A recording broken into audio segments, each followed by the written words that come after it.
I was 15 years old when my parents stole my birthday cake, gave it to my sister, punished me for running away, humiliated me daily until my aunt overheard everything. So I cut them off. Years later, my father begged for forgiveness on his deathbed. Hey, Reddit. My folks always treated my sister like the golden child while I got shoved to the side. I figured I could just deal with it until one birthday finally broke me. Everything cracked from there. Before I explain where it all ended up, let me take you back to where it started. My name's Adam. I was 15 when all of this started, the kind of kid you'd probably describe as quiet. I wasn't the troublemaker type. I didn't really fight with teachers, and I mostly kept to myself with games and a couple friends from school. I wasn't asking for much in life. Honestly, the only thing I wanted that year for my birthday was a cake that was mine. Not shared, not for the whole family, not cut into fair halves with my sister like it always was when we were younger. Just one cake, my choice, with my name on it. A few weeks before, my dad took me to the bakery near the strip mall. I picked this chocolate cake with simple frosting and little swirls along the edge. Nothing fancy. The woman behind the counter asked what name to put on it, and I said, Adam. That was the only time I smiled that week, honestly. It felt like it was going to be something small, but actually mine. The day of my birthday, the house was packed. Cousins running around, paper plates stacked on the counter, my grandma's potato salad sitting on the table next to a tray of deviled eggs. My parents hung up one of those cheap happy birthday banners where the string always slips so the letters droop. Everyone was chatting, laughing, and I was sitting at the edge of the dining table waiting for the cake to come out. It was noisy, but in the middle of all that, I noticed my mom pulling my dad aside in the kitchen. She whispered something to him, really low but with that sharp tone she gets when she's already made a decision. He came back out, cleared his throat, and announced, Actually, this year the cake's for your sister. She needs it more. At first I thought he was joking. But then the lights went off, and someone carried out my cake, the one I picked. But instead of singing to me, everyone started singing her name. They'd scraped my name off the icing and piped hers over it in a different color. She was grinning, cheeks red from all the attention. I just froze. They slid me down to the kid's end. My own cake sat in front of my sister, and she blew out the candles while everyone clapped. That was it. That was my birthday. I nodded, pretended I was fine, but inside it was like a door slammed shut. Then came the little cuts that made it worse. One of my aunts shoved a tiny sliver onto a paper plate and said, Be happy for your sister, she deserves this. A cousin leaned over and joked, You don't even like cake, right? I gave a fake laugh so he'd shut up. Even the little kids at the table were staring at me like I was the guest, not the birthday kid. When we sat down for food, I couldn't eat much. My stomach felt like it was full of rocks. My dad tried to pat my shoulder once, but it felt more like, just go along with it, than comfort. Mom muttered, Don't make a scene, like I was the problem. I went through the motions. I smiled when someone aimed a camera at me. I said thanks when my uncle handed me a card with some money in it. But the whole time, my head kept repeating, this was the one thing I asked for. Later that night, when everyone left, I lay on my bed staring at the ceiling. The room was dark, but I could still see the shape of the banner sagging in the hallway. I replayed the moment over and over, the part where Dad said the cake was for her, and everyone cheered like it was normal. My chest felt heavy, hot. I thought about how this wasn't just one moment. It was like every other time too. The school trip I gave up so she could go. The present she wanted more. The projects Mom said she needed more help with. All of it adding up. And now this. That was the moment I decided I couldn't keep living in that house like nothing was wrong. I didn't say anything. No dramatic speeches. I just got up, pulled my old backpack out of the closet, and started folding a hoodie and some shirts into it. I slid in my toothbrush, a notebook, and the envelope of cash I'd saved from mowing lawns and a few odd jobs. Not a lot, but enough for a bus ticket or food for a bit. I counted it twice, then shoved it in deep so it wouldn't fall out. I sat on the edge of my bed, staring at the bag. The house was quiet, everyone asleep. I thought about what my parents would say if they knew. Mom would call me selfish. Dad would say, Listen to your mother. My sister would smirk like she'd won. I wasn't sure where I was going yet. I just knew I couldn't stay. Around midnight, I slid out through the laundry room door with my backpack slung over one shoulder. The porch light had been broken for months, which worked in my favor. The air smelled like wet pavement from a light rain earlier that evening. My heart was pounding, but I didn't look back. The first half hour was nothing but my shoes hitting the pavement. The road stretched out ahead with no end in sight. Every few minutes a car whooshed by, headlights washing over me. Some slowed a little, maybe considering stopping, then sped off. I kept my thumb out anyway. After a long stretch of walking, a semi finally slowed down and pulled onto the shoulder. The driver leaned over, his face half lit by the dashboard. "Where you headed?" he asked, voice low and raspy. "Just down the road," I mumbled. My voice cracked a little. He jerked his head toward the cab. I climbed up, shut the heavy door, and sat stiff in the seat. Inside smelled like coffee and smoke. On the dash, a little bobblehead dog shook with every bump. The radio hissed static with a faint country song breaking through. The driver didn't ask me anything else, which was exactly what I wanted. I stared out the window, watching the dark fields blur by. The hum of the truck filled the silence. 2 towns later, he pulled into a gas station and nodded once. "Good luck, kid," he said. I muttered, "Thanks," and hopped out. The truck rumbled away, leaving me in the glow of the gas station lights. I went inside, bought a cheap snack with a couple of crumpled bills, then sat on the curb outside. My legs ached, my shoulders hurt from the bag. I chewed slow, trying to make the food last. Another hour passed before a little hatchback slowed beside me. The driver rolled down his window, a college kid with messy hair. The car was stuffed with laundry bags. "You need a ride?" he asked. "Yeah, if you're going that way," I said. "Hop in." I squeezed in between the bags. The kid had one hand on the wheel, the other dipping fries into a little paper bag. He glanced at me. "Where are you going?" "My grandparents' place," I lied. "Cool? Long way?" "Not really." He nodded, didn't push. At a drive-thru, he bought more food and offered me some fries. "You sure you're okay?" he asked, handing me the bag. Yeah, thanks." He dropped me off at another gas stop and gave a quick wave before driving away. The night dragged on. My ankles felt like they were on fire. Trucks blasted past, shaking the ground under me. I ate a stale granola bar from my bag and forced it down even though it tasted like cardboard. At one rest stop, I tried to nap in a bathroom stall with my backpack as a pillow. A security guard banged on the door not long after. "Move along, kid. You can't stay here," he barked. I stumbled back onto the road, rubbing my eyes. Closer to dawn, a woman pulled over in a sedan. A toddler was asleep in a car seat behind her. She rolled the window down. "You okay out here?" she asked. "Yeah, I'm fine," I said quickly. "Where are you headed?" "Just a little further down the road," I lied again. She frowned, then reached over and handed me a bottled water. "Call your folks, all right?" she said. "Yeah, I will," I told her, even though I knew I wouldn't. Not everyone who slowed down felt safe. At one point, an older guy in a dented pickup pulled over. He grinned at me, eyes lingering too long. "Need a ride, son?" he said. My stomach twisted. I shook my head. "No, I'm good." He didn't drive off right away. He circled the block once, his headlights sweeping across me again. Only when I kept walking did he finally leave. My chest stayed tight for miles after that. By then I was gripping my backpack straps so hard my knuckles hurt. When I sat down outside, I wrapped the straps around my wrists so no one could yank the bag away while I dozed. Money was another problem. I kept track of it in my head, counting and recounting. At a bus station, I almost bought a ticket to a bigger city. I even held it in my hand at the counter. But at the last second, I set the ticket back on the counter and kept the cash in my pocket after that. I wasn't risking it being found. I thought I could stretch it longer if I kept hitchhiking. Maybe dumb, but I was scared of spending it all too fast. Before dawn, I found myself on a bench outside the station. I pulled my hoodie up and leaned against my bag. My shoes were still laced, my hands tucked into the pockets. I dozed off, half awake, half dreaming. In my head, the birthday song started again, voices clapping. But this time there wasn't even a cake. Just me sitting there while everyone sang like it was normal. That's when I felt someone shake my shoulder. "Hey, wake up!"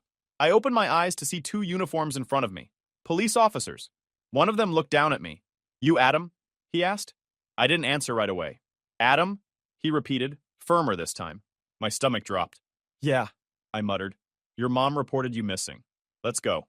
They picked up my bag, handed it back, and led me to the cruiser. I climbed into the back seat, the door locking automatically when it shut. I pressed my forehead to the glass, staring out as the city lights flicked by. Every mile we drove back home, I felt smaller, like the road that had seemed endless just hours ago had folded up and disappeared. The police car turned into our street at sunrise. Everything looked the same, cars and driveways, sprinklers hissing on lawns, but it felt like the whole neighborhood was watching. Curtains moved in a couple of windows as we pulled into the driveway. Mom was waiting on the porch with her arms crossed, lips pressed so tight they were almost white. Dad was behind her, hands shoved in his pockets, staring at the ground. I thought maybe she'd rush down and hug me. She didn't. Instead, the second the officer opened the car door, her voice cut sharp. You're selfish. Do you know what you put us through? Do you know how scared your sister was? We had to tell everyone you were missing. You made us look bad. The cop didn't say anything, just gave my shoulder a little push toward the steps, and then got back in the cruiser. By the time their taillights disappeared, Mom was already dragging me inside. Backpack! She snapped. I handed it over. She dumped it on the table, pulling out shirts, my toothbrush, the notebook, phone. I pulled it from my pocket. She grabbed it like it was evidence. Game system, she demanded. I hesitated. It's upstairs, I muttered. She didn't even look at me. Go get it. Before I could move, my sister popped up from the hallway. I'll grab it. She ran upstairs and came down a minute later, holding my console against her chest like she'd won a prize. She smirked when she handed it to Mom. You're grounded until further notice, Mom said. Door stays open at all times. No privacy, not for someone who runs away. Dad's only words were, listen to your mother. On the fridge, a fresh list was taped in red marker. Vacuum the house. Scrub the bathroom floors. Mow the lawn. Again, if it didn't look right. Organize the garage. She said it would grow depending on my behavior. That week at school, I kept my head down. I didn't talk much, didn't answer when people asked where I'd been. But word had already spread. One kid said he heard I'd been arrested. Another asked if I'd been in a fight. I shrugged them off. Back home, Mom made sure nobody knew the truth. When a neighbor saw me in the yard and asked where I'd been, she jumped in before I could answer. Oh, he was visiting family for a few days, she said with a smile. Another time, my aunt called during dinner. I could hear Mom's voice from the kitchen, light and fake. He's fine, just tired. Teenagers, you know how they are. He'll come around. I sat at the table in silence, pushing peas around my plate, listening to her rewrite the story. It hit me then. It wasn't just that I'd run away. It was that she cared more about covering it up than actually asking why. At dinner, I had to wait until everyone else was finished before I could get a plate. Sometimes there wasn't much left. That's part of the consequence, Mom said when I complained. Dad sat across from me, chewing slow, eyes fixed on his plate. When I looked at him, he just said it again. Listen to your mother. My sister made things worse. She'd whisper digs when Mom wasn't around. You embarrassed us, she'd say, scrolling her phone. Or, everyone thinks you're messed up now. If I told her to shut up, she'd run straight to Mom and twist my words. Then I'd get another lecture about being disrespectful. Nights were the hardest. I could hear my parents through the thin walls. My name kept coming up in their whispers. He needs discipline, Mom would hiss. Dad would sigh and say, he'll grow out of it. I started sleeping with earbuds in, white noise hissing just enough to blur their voices. The humiliation stacked up. One weekend, a friend invited me over to hang out. Mom told me no. I hadn't proven myself yet. Another time, in front of some relatives who dropped by, she made me apologize to my sister for ruining her big month. My sister barely looked up from her phone while I muttered sorry. Everyone chuckled awkwardly, and I wanted to sink into the floor. Even the neighbors got pulled in. Mrs. Green from 2 doors down stopped me one morning while I was mowing. We were all so worried, she said kindly. Your mom told us you were just having a hard week, but you're okay now, right? I didn't know what to say, so I just nodded. She patted my arm and said, good boy. That phrase lodged there the rest of the day. Good boy, like a dog finally coming when called. Everywhere I turned, there was this fake version of me being spread around, the harmless teen who just needed space. But the real me was stuck in that house, grounded, stripped of privacy, treated like a problem to be managed. One afternoon, I was folding laundry in the living room. Shirts stacked in neat piles, just working through the list. Outside, I heard a car pull into the driveway. Tires crunched on the gravel. I figured it was Dad back from the store. It wasn't. It was my aunt, the type who shows up unannounced with bakery bags and notices what she isn't supposed to. And she was about to see the truth for herself. It was a Saturday afternoon, one of those gray days where the clouds never move. I was on my knees in the hallway scrubbing the baseboards with an old sponge. Mom said idle hands are dangerous, so she kept me busy with jobs that didn't even need doing. The smell of bleach was sharp in my nose. I could hear her voice rising in the kitchen before I even finished the haul. She had been on me since breakfast, picking at every little thing. The dishes weren't stacked right. I left a sock on the floor. I hadn't smiled enough when her friend dropped off some papers. She followed me into the hallway, voice echoing off the walls. You should be grateful we didn't send you away. Do you understand that? We could have let the state deal with you, but we didn't. And how do you repay us? By sulking and acting like the victim. I mumbled, I get it, even though I didn't. You don't get it, she shot back. You embarrassed me. Do you hear me? M.E. People were asking questions, neighbors were whispering, and I had to cover for you. You don't deserve special treatment after what you pulled. Dad appeared from the living room, rubbing his eyes like he had just woken up from a nap.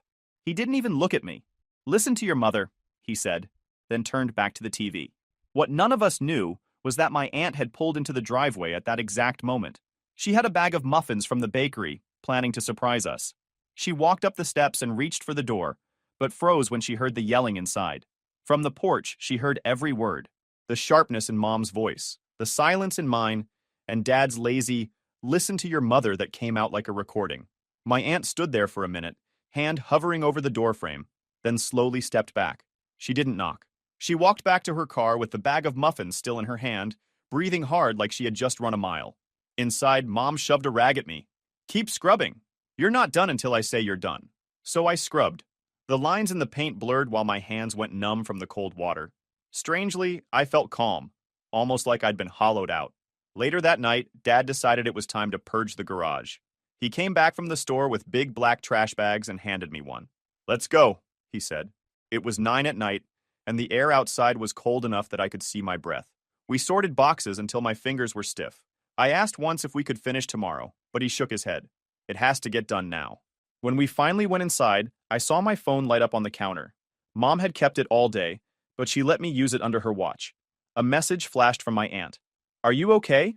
She already had my number. I typed, yeah, then deleted it. I started again, typed, I'm fine, and sent it before I could change my mind. A few seconds later, she replied with just a heart emoji. That week passed in the same rhythm.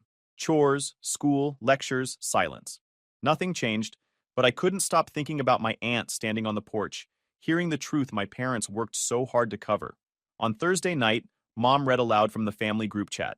There was going to be a dinner at my grandparents' house the next weekend. She announced it like an order. We're going. Dad, still half buried in the recliner, said, it'll be fine. I didn't say anything, but a knot tightened in my stomach. For once, I wasn't sure my parents would be able to keep their version of the story straight. Grandma's house always smelled like stew, the kind that simmered for hours until the potatoes were soft and the broth thick. By the time we pulled into the driveway, cars were already lined along the street. Shoes piled up at the door, kids running around in socks, adults talking over each other in the kitchen. I tried to stay busy, stacking plates on the long dining table. It was easier to focus on that than the way my stomach twisted. Every time I glanced at Mom, she was smiling too wide, greeting relatives like everything was perfect. Dad followed a step behind her, shaking hands, laughing too loud. My sister clung to Mom's side like always. When dinner was finally called, everyone crammed around the table. Bowls of stew, baskets of bread, side dishes spread out so far, you had to lean to see the person across from you. I slid into a seat near the corner, keeping my head down. It happened fast. I reached for the jug of water. My elbow bumped a cup, and it tipped. Just a splash. Barely anything. But Mom's face snapped toward me like I'd broken a window. Of course, she said, loud enough for half the table to hear. The words dripped with that tone. Hopeless. Embarrassing. Dad added without looking up. Pay attention for once. The table went quiet for a beat, spoons pausing midair. My ears burned. I grabbed a napkin, blotting at the spill, mumbling, sorry. That's when my aunt's chair scraped back. She stood up, voice cutting through the silence. No. Everyone turned to her. Her face was steady, eyes fixed on my parents. I heard the way you talked to him, she said. I was at your house last week. I stood on the porch and listened. Those words weren't discipline. They were cruelty. The room froze. The only sound was the clock ticking in the hall. Mom's smile cracked. He needs tough love, she said quickly, glancing at the others for backup. You don't know what we've been through with him. My aunt shook her head. That wasn't love. Dad cleared his throat. You don't know the full story. Then tell it, my aunt shot back. Or let him tell it. She turned her eyes to me. Every gaze followed. I wanted to disappear under the table. Grandma's eyes met mine, soft but waiting. My hands shook under the table. I stared at my plate, stew untouched, and forced the words out. It's like that a lot, I whispered. That was all I could manage. My throat felt tight. Grandma stood slowly. Come with me. She and Grandpa led me into the hallway. The noise of the dining room dulled behind us. Grandpa crouched down a little, his eyes level with mine. You've been living like that? I nodded. Since I got back. Nobody else knew. They kept telling neighbors I was just visiting family, like nothing happened. Grandma's hand tightened around mine. Her voice shook with anger she was trying to hide. You shouldn't have to live like that. Grandpa asked, do you want to stay with us? For a second, I couldn't answer. My throat burned. But finally, I nodded. Yes, please. Grandpa let out a long breath and patted my shoulder. Then that settled. Back in the dining room, the argument was already heating up. My aunt stood by the doorway like a guard. Mom was red-faced, her voice sharp. You're trying to turn him against us. This is family business. Grandma stepped in, voice stronger than I'd ever heard. We are family, and we will not ignore this. Dad's voice rumbled low. We'll discuss it later. No, Grandma said, eyes flashing. We're discussing it now. Mom tried to stand, but my aunt blocked her path. Sit down, she said firmly. The room erupted in overlapping voices. Some relatives tried to calm things down. Others just stared at their plates. My sister muttered something about me being dramatic, but nobody was listening to her anymore. Grandpa's voice cut through, steady as a hammer. He's coming with us tonight. Mom slammed her hand on the table. Over my dead body. They could argue all they wanted. Grandma said we'd sort the paperwork in the morning. Aunt crossed her arms. Then fight all of us because we're not letting him stay in that house another night. Dad stood by his chair, face pale. He didn't shout, but his words came out clipped. This isn't your call. Grandma didn't flinch. It's mine. He's my grandson, and I won't watch you tear him down. The argument churned back and forth, but I barely heard it. My heart pounded in my chest, like I'd just run miles. For the first time, the things said behind closed doors weren't just mine to carry. Everyone knew now. Eventually, the shouting dulled into a tense silence. Grandma took my arm. Go pack a bag. Back at the house, my aunt followed me inside, standing in the doorway of my room while I stuffed clothes into the same backpack I had run away with weeks earlier. Mom banged dishes around in the kitchen so loud it echoed through the walls. Dad stood by the window, arms crossed, staring out at nothing. Neither of them said a word to me. When I zipped the bag shut, my aunt nodded. Let's go. I walked through the kitchen one last time. Mom's back was to me, shoulders stiff as she clattered a plate into the sink. Dad didn't move from the window. Nobody said goodbye. Moving into my grandparents' house felt like stepping into a different world. The first night, the place smelled like laundry soap and lemon cleaner. It wasn't big, just a small two-bedroom with floors that creaked and furniture older than me, but it felt safe. Grandpa noticed a cabinet door sagging in the kitchen. He grabbed a screwdriver and fixed it right there while Grandma unpacked groceries. Hungry? She asked, pulling out bread and sliced turkey. I nodded. She didn't pry or push. She just made me a sandwich, slid it across the counter, and let me eat in peace. That night, I slept 10 straight hours, the kind of sleep that wipes you out completely. Life there had a rhythm. I went to school, then came home and did homework at the dining table. Grandpa kept the old radio humming, crackling with baseball games or news. Grandma folded laundry in the living room, humming while she worked. No yelling, no chore list taped to the fridge, no one standing over my shoulder waiting for me to mess up. They gave me a phone again, a cheap flip phone with a new number. You need to be able to call us if something happens, Grandma said. It wasn't much, but holding it in my hand felt like a second chance. At 16, I picked up a weekend job at the hardware store down the street. It was grunt work, unloading boxes, stacking shelves, sweeping sawdust in the back, but it was mine. Every paycheck, I slid most of the cash into an envelope in my desk drawer. Grandpa showed me how to write things down in a notebook. Rent goal, groceries, bills. He said, it's not about how much you make, it's about keeping track. The numbers gave me something solid to look at, something that wasn't shifting like my old life had been. 17 was the year I learned to drive. Grandpa let me practice in his old sedan. The seatbelt stuck and the heater rattled, but it ran. He sat in the passenger seat, pointing out how to ease onto the brakes, how to listen for the engine instead of watching the RPMs too much. I passed my test on the second try. The day I held that plastic card, I felt free. I could get in a car and go anywhere without asking permission. Still, the past didn't leave me completely. I flinched when voices got sharp, even if they weren't aimed at me. Eating last at school lunches made me uncomfortable, even though it didn't mean anything there. I carried those things quietly, never saying much about them. The messages from my parents came in waves, long paragraphs about family loyalty, then silence for weeks. Then another burst. You're breaking your mother's heart. You're letting outsiders poison you against us. I didn't respond most of the time. When I did, it was short. I'm fine. Please stop. My sister messaged once. They're stressed. You made it worse. I typed and deleted 3 different replies. In the end, I only sent, "Hope you're okay." She never answered. By the time I turned 18, I was ready to move. A coworker at the hardware store needed a roommate. The apartment wasn't much. Weird green carpet, buzzing fridge, walls thin enough you could hear the pipes. But it was a place. I signed the lease with my hand shaking like I was signing away more than rent. On moving day, my grandparents helped carry bins and bags. Everything I owned fit into 3 plastic tubs and a couple trash bags. Riding the elevator up, Grandpa's eyes watered. He wiped them with his sleeve, trying to hide it, but I saw. I looked away so he wouldn't feel embarrassed. The apartment was bare, but it was mine. I texted my parents before bed. "I need space. Don't contact me for now." I still had their numbers saved. Then I put the phone down and didn't wait for an answer. I kept in touch with the ones who mattered.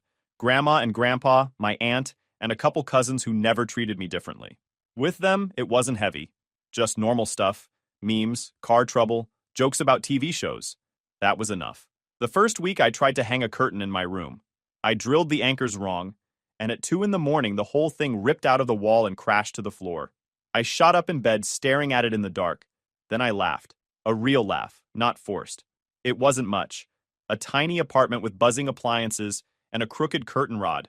But it was mine. For the first time in years, I felt like I could breathe without waiting for someone to tell me I was doing it wrong. A couple of years passed after I left my grandparents' place. Life was simple, but it was mine. I worked different jobs, stocking at the hardware store, then moving up to delivery for a furniture shop, later on helping out with maintenance at an office building.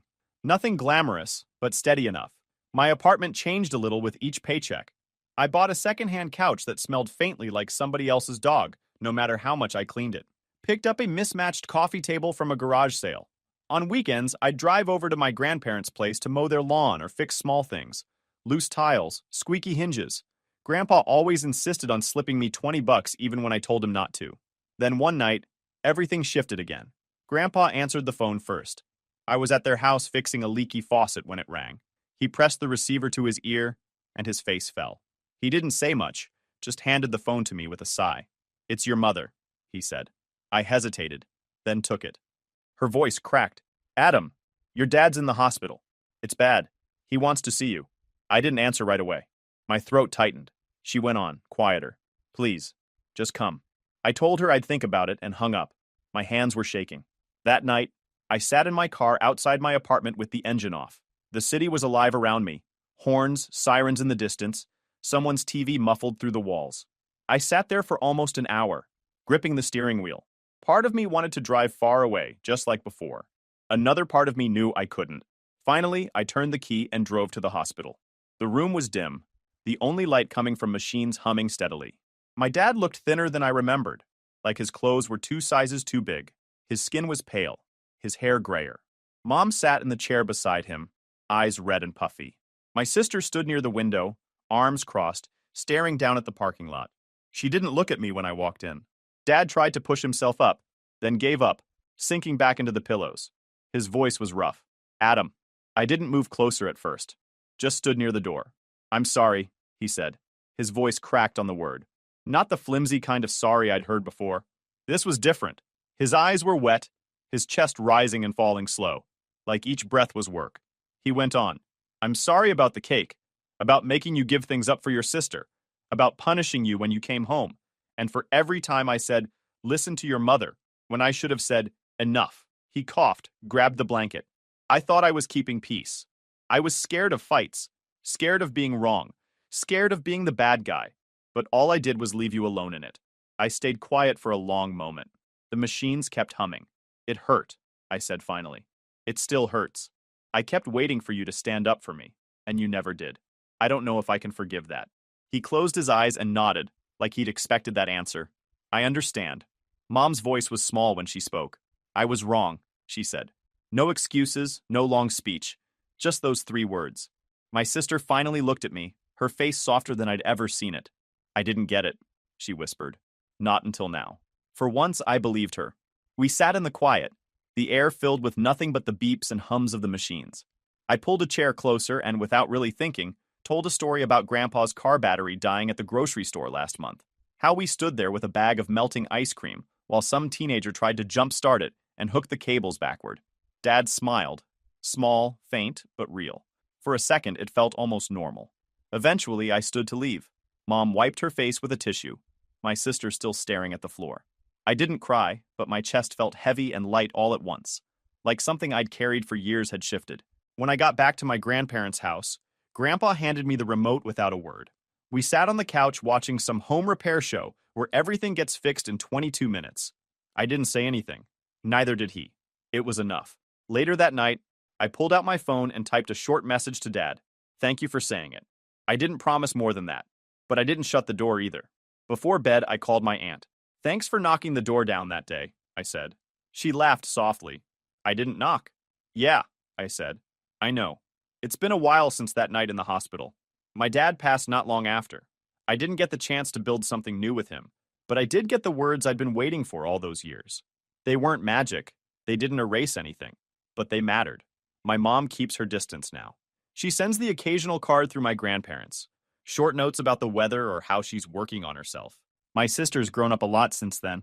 We talk sometimes, nothing heavy, just updates, little things. She's different now, less sure of the story she was fed growing up. I stayed close to my grandparents. They were the ones who saw me, who pulled me out of that house when I had nowhere else to go. Without them, I don't know where I'd be. Life is still ordinary. Work, bills, small victories. But it's mine, and that's enough. YouTube just dropped this new hype feature. If you're hooked on this story, smash that hype button. It tells YouTube this video deserves to blow up, and it keeps even crazier stories coming your way.